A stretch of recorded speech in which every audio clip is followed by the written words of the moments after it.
আমার রান্নাঘরে বন্ধুরা তোমাদের সকলকে স্বাগত। এটা কিন্তু আর মাছের রসা। তোমরা একটু দেখো কেমন হয়েছে, শুধু রান্নাটা বলো, একবার খেয়ে দেখো। এটা আমার ঠাকুমার শেখানো রান্না, আমি করেছি, তোমরা একবার করে দেখো। প্রথমে মাছগুলোকে তেল নুন আর হলুদ দিয়ে মেখে রাখবে। এবার কিন্তু এই মাছের জন্য 4 পিস মাছ হোক 5 পিস মাছ হোক, তোমরা যত পিস করবে তার জন্য সেই অনুযায়ী কিন্তু মশলা তৈরি করে নেবে।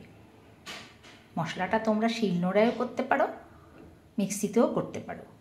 জিরে, পেঁয়াজ, শুকনো লঙ্কা, রসুন, সঙ্গে অর্ধেক তেজপাতা। যদি অনেক মাছ হয় একটা তেজপাতা, 5 টুকরো মাছের জন্য অর্ধেক তেজপাতা, 4 টুকরো মাছের জন্য অর্ধেক তেজপাতা।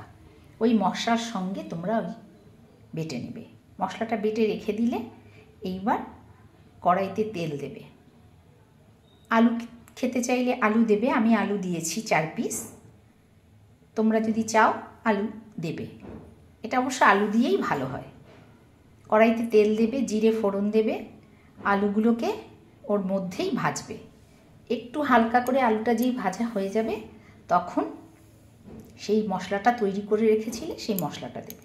সেই মশলাটা দিয়ে অনেকক্ষণ কষাবে, একটু জল দিয়ে কষাবে, নুন আর হলুদও দিয়ে দেবে সঙ্গে। বেশ কষানো হয়ে গেল, তেলটা ছেড়ে দিল, তখন তার মধ্যে কিন্তু গরম জল দিতে হবে। ঝোল যেরকম তোমরা খাবে এবং আলুগুলো সেদ্ধ হওয়া অনুযায়ী সেই জলটা দেবে। জল দিয়ে একটু ফুটে উঠলে তার মধ্যে টমেটো কেটে দেবে, কাঁচা টমেটো কেটে দেবে। আমি 4 পিস দিয়েছি অর্ধেক টমেটোকে 4 পিস করে দিয়েছি। এবার ঝোলটা যেই ফুটে উঠে যাবে তখন তার ভেতরে মাছগুলোও দিয়ে দেবে, দিয়ে ঢাকা দিয়ে দেবে। কিছুক্ষণ পরে একটু নেড়ে চেড়ে দেখবে আলুগুলো সেদ্ধ হয়েছে কিনা, তারপরে কাঁচা লঙ্কা দিয়ে জাস্ট নামিয়ে নেবে। তারপরে একবার খেয়ে দেখো। আমার এই ঠাকুমার টেকনিকে, সামান্য কিছু টেকনিক, এটা একবার তোমরা করে খেয়ে দেখো, অবশ্যই বড় আর মাছের।